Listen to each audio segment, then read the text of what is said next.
Hello, everybody, and welcome, and thank you for joining us for our May version of ISO Bites. So my name is Chris Cinieri. I'm a project manager with Polaris MEP. And you'll notice that we have changed the format of ISO Bites for May. It is now available as an on-demand recording.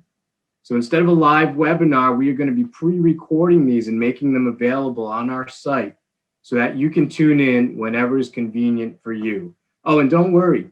There's going to be contact information at the end. So if you do have any questions, please feel free to reach out. As always, I'm more than happy to have a conversation. So with that, let's jump right in. So a little bit about Polaris MEP for those of you who don't know. We are the manufacturing experts in Rhode Island, and we help you refine your processes. We help you build a talent pipeline by finding qualified workers. And we also help you break into new markets with help in things like sales and marketing.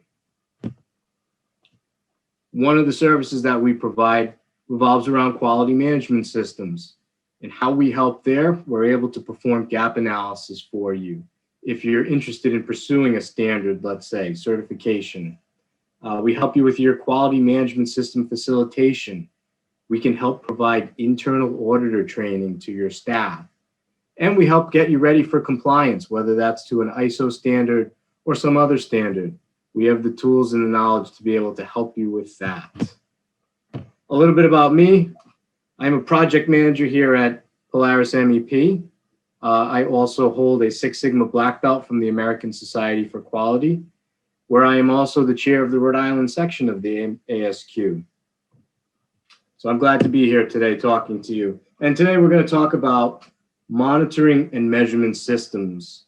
So this has to do with clause 7.1.5 of ISO 9001. We'll talk a little bit about what is meant by monitoring and measurement, talk a little bit about what's expected as far as part of the program, and we're going to give you some tips, some actionable tips that you'll be able to take back to your company and put into place. So let's get right into it. Let's talk about some definitions. Okay, so let's go to ISO 9000 and look up some definitions, and we'll find the definition for monitoring. It states determining the status of a system, process, product, service, or an activity. Determining the status. And we have a couple of notes here. For the determination of the status, there can be a need to check, supervise, or critically observe. In other words, it may not always be apparent. You're not going to pick up a shaft and tell if it's down to half a thou just by eyeball. You're going to have to pick up a tool and measure it. Conversely, you might have a pressure gauge on a machine that can tell you from a certain distance what the pressure is that we're operating under. So that's a little bit easier to determine. There's another note here. Monitoring is generally a determination of the status of an object, carried out at different stages or at different times. So for some of you, you may perform in-process inspection. For all of you, you should be performing final inspection. However, that in-process can look differently for anybody. So it could be done frequently throughout the process. It could be defined at different points throughout the process, etc. Okay, let's look at measurement. Measurement is simply defined as process to determine a value. That's it. And ISO says that that value is usually going to be the value of a quantity. It's usually going to have some kind of a numerical output, though not always. Because some of you might be measuring something such as color, where you're going to measure to a Pantone scale. Okay, but generally it's going to be the value of a quantity. So now, with those out of the way, let's talk a little bit about what the standard says. So as far as the standard is concerned, you have to determine and provide the resources needed to ensure valid and reliable results when monitoring or measuring is used to verify the conformity of products and services to requirements. What are those requirements? Well, if we're making our own products, they're our own design requirements. So as you go through section 8.3, design and development, your team is coming up with requirements. Engineering is saying, this is what we can do. and then production has got to be sure that they meet that. Now, if you're making to a customer's print, then those customers are going to be giving you their requirements. But in either case, you cannot accept that work unless you are able to perform according to the requirements. Therefore, you need to be able to properly measure those requirements and make sure that you're able to verify that you're meeting them. So what do we have to do? We have to ensure that the resources that we provide are suitable for the specific type of monitoring and measurement activities being undertaken. Wow, that sounds silly, Chris. Why would they put that in there? Well, it's basically saying that we agree to use the right tool for the right measurement. In other words, we're not going to reach for the tape measure when we've got to measure down to half a thou. It's simply not going to work. The accuracy isn't there. You're going to have to reach for a micrometer or a caliper or such. But it's important that we spell that out in our documentation. And it also says that we have to maintain that equipment to ensure their continuing fitness for their purpose. Okay, and we're going to talk about calibration. We'll talk a little bit about storage and handling, etc. Oh, and the usual ISO. The organization shall retain appropriate documented information as evidence of fitness for purpose of the monitoring and measurement resources. Okay, so we're going to have either a standalone policy, or we can put it right in our quality manual. We're going to have some logs for calibration indicating that it's taken place. And we may have to have some procedures. If we're going to be doing calibration in-house, we've got to document how that's done and who is trained to do that. So we'll talk a little bit about that today. Okay, the standard goes on to say, when measurement traceability is a requirement or is considered by the organization to be an essential part of providing confidence in the validity of measurement results, we have to make sure, okay, what do we have to make sure for the equipment? The equipment has to be calibrated or verified or both at specified intervals or prior to use against measurement standards traceable to international or national standards. So what does that mean? Well, we are going to have to define a frequency and document it. And we're going to have to calibrate or verify our measurement tools against that standard at a certain frequency to make sure that it's giving us accurate results. So therefore, we can use that tool to go ahead and accept product. 99.9% of you are going to trace to NIST. That's going to be the standard that you trace to. The standard does go on to say, however, when no such standards exist, the basis used for calibration or verification shall be retained as documented information. This is something we don't run across very often. You don't see very often. In fact, I don't really have a good example. Unless you are measuring something specific to a customer's proprietary technology or such, you're almost in all cases going to be tracing back to a NIST standard. Standard goes on to say it has to be identified in order to determine their status. Wow, so that's the stickers that everybody keeps asking us about. All of the tools should have a calibration sticker or a for reference only sticker if we're using them for reference only. But we want to identify them so that people in the shop know this is a tool I can use to accept product for final acceptance, or this is just a tool I'm going to use to see if I'm in the ballpark. Okay, and the last bit, they have to be safeguarded from adjustments, damage, or deterioration that could possibly invalidate the status. Auditors take note of this. So here's a little tip. When an auditor is walking around your shop, they're going to be looking around at measurement tools, whether they're on benches or out in a toolbox, and they want to see how it's being stored. They want to see how it's being used. Is it being abused? Is it stored on a bench top with a whole bunch of other tools and dies and such on top of it? They're going to make a note of that, and they're going to ask you, is that the best way to store that that measurement tool? So safeguarded from adjustments, damage, or deterioration. And the organization shall determine if the validity of previous measurement results has been adversely affected when measuring equipment is found to be unfit for its intended purpose, and take appropriate action as necessary. This is what I call the panic clause.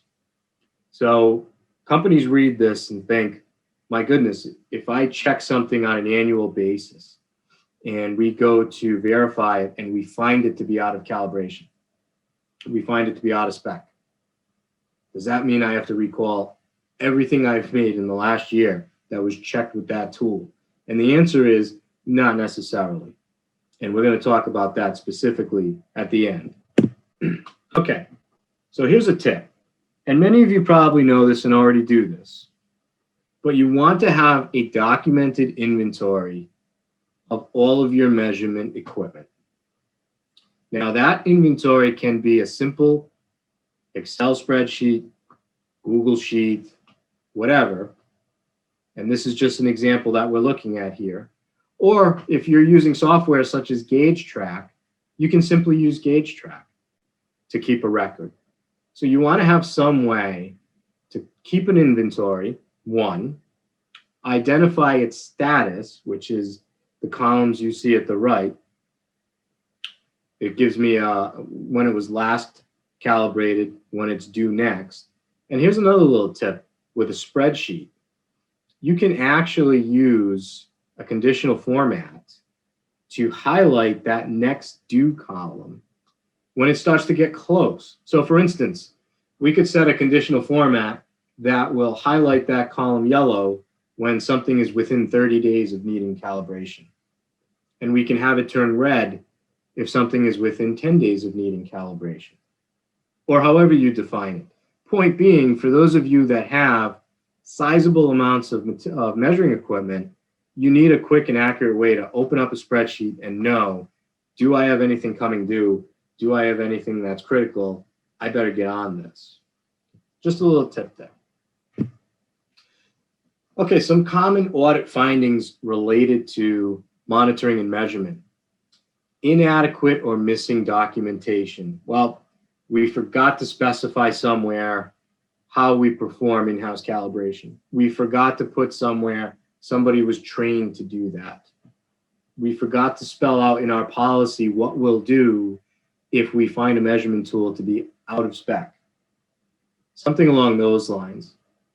The other thing, tools unaccounted for. If we're walking around during an audit and I'm the auditor and I see a pair of mics on a bench next to a machine and there's no sticker on it, well, I might question it. And I'll give you the benefit of the doubt. Perhaps the sticker fell off. But if we go back to your inventory and it's not listed there, that serial number is not accounted for. Now there's a question of what's its status? Has it ever been calibrated? Do we know? What's it being used for? Where did it come from? Okay. So for shops that allow people to bring in their own tools from home, you'll want to have a procedure on how they do that, how they notify you that they're bringing in a different tool. Okay. Maybe people replace tools on their own and that's fine. They just have to be making you aware so you can account for it. And the last one is incomplete records and or certifications. Let's say we outsource our certifications to a calibration house. Now that calibration house is going to provide you with a certification for that tool. And let's say it goes missing, or we just don't file it correctly. And that happens to be the one the auditor asks for, right? We've all been in that boat. So you want to make sure that you've got all of your records and certifications up to date and available. So when an auditor asks to see it, you can readily provide it for them. Here's another tip. Again, for many of you, you're doing this, but you want to define your calibration frequency per tool and make sure it makes sense. And what I mean by that, if you're using micrometers daily, you're going to want to inspect those more frequently. If you're using thread gauges or some other gauge, not so frequently, go annually, go every other year. Make sure it makes sense, okay? It's always good to follow the manufacturer's recommendation if possible. Again, unless you're using more frequently or more strenuously for some reason. Just be prepared to justify to an auditor. And what I mean by that is, if you've got micrometers that are in use on the floor and you put them on every other year, an auditor is probably going to question, well, I see it out, I see it in use, it seems to be heavily used. Are you sure that's the right frequency for this tool?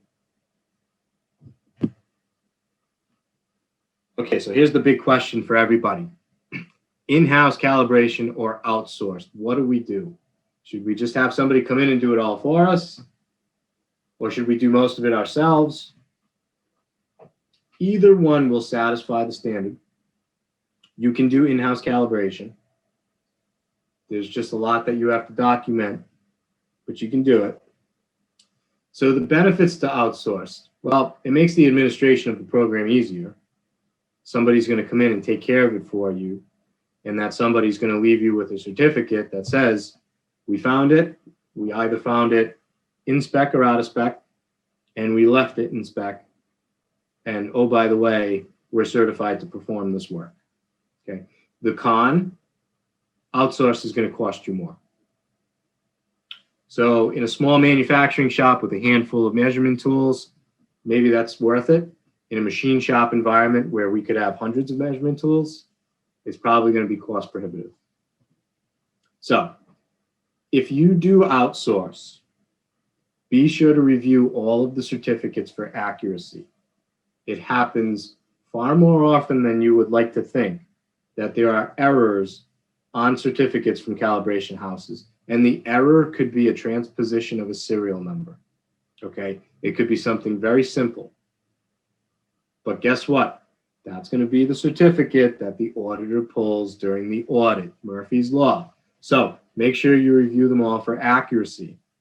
Another tip, make sure that that calibration company is listed on your approved supplier list. Again, sounds simple. I've seen it missed in the past. Also, make sure that you have a current copy of that calibration house ISO 17025 certificate on hand. I've seen auditors ask for that. Even though it's so-and-so metrology company and you know they're a calibration house, I have seen auditors ask, do you have a copy of their ISO 17025 certificate? Are you sure that they are up to date and able to perform this work? You've got to show confidence, okay? In-house, if you're going to do it in-house, it just requires documentation and training. At a minimum, you want to have your standards calibrated by a calibration house. And what do I mean by standards? For most companies, gauge blocks, okay? If you have other standards that you use to calibrate a tool, have those standards done also. You want to maintain that traceability chain back to NIST. So you have NIST as the primary, then you have the secondary holders, and then it goes to the calibration houses, and then it's you. Make sure you maintain that chain. So have your standards at a minimum calibrated by a calibration house. Okay. You want to document how you do the calibration. Again, best case is to either use a mill standard or the manufacturer's recommended procedure. Best way to do it.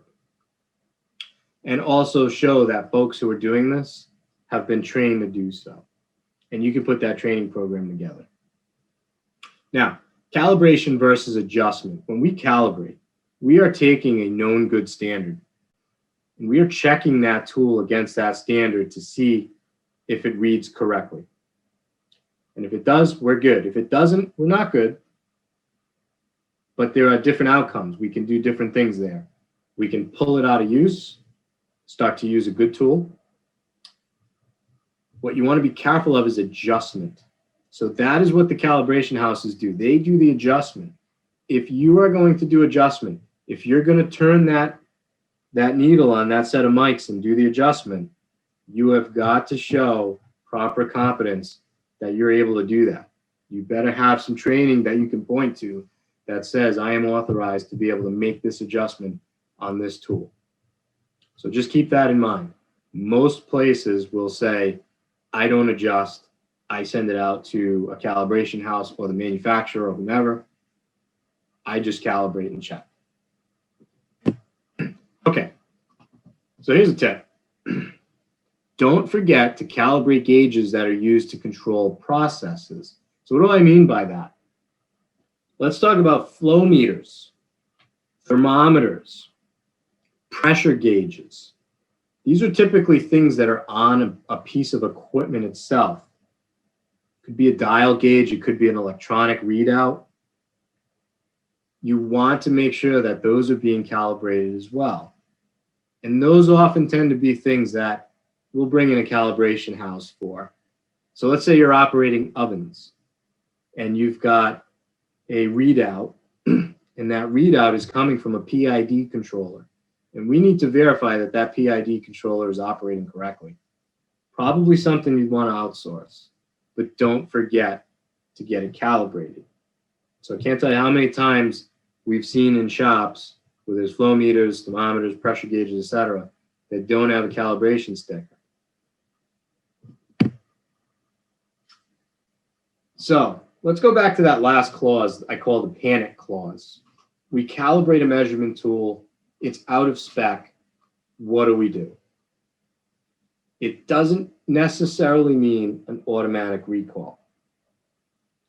You want to have a process in place that's documented somewhere that describes the criteria to be considered before calling the customer.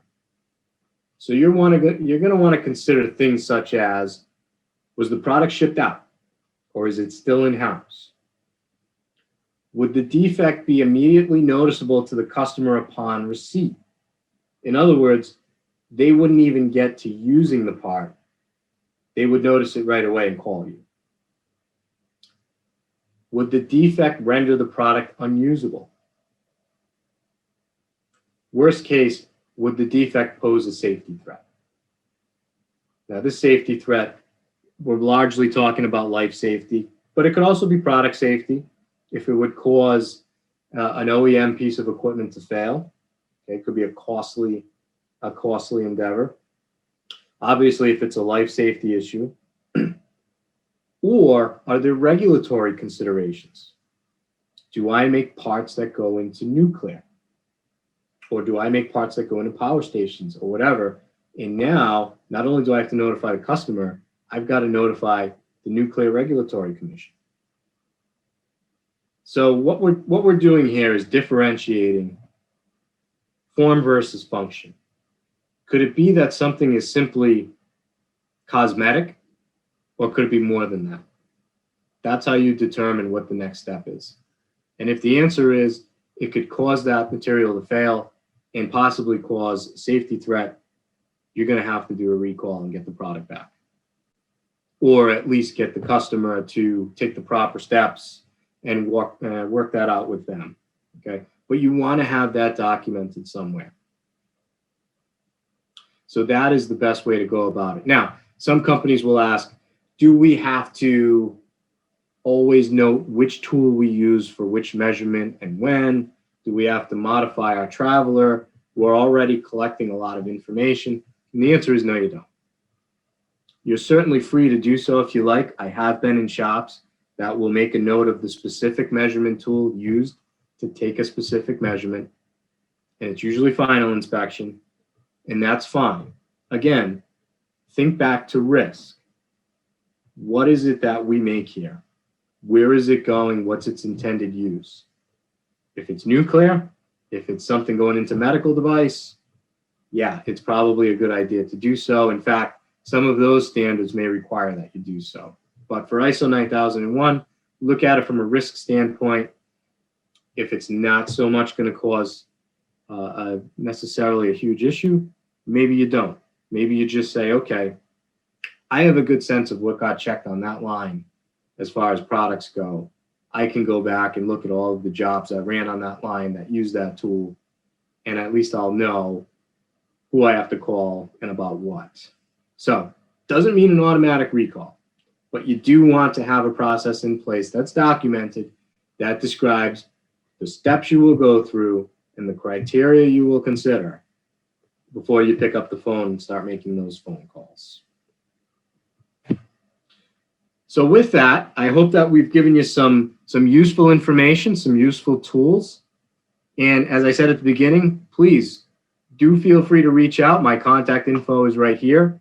I am always available to take your call or email, and always more than happy to come and visit you in your shop.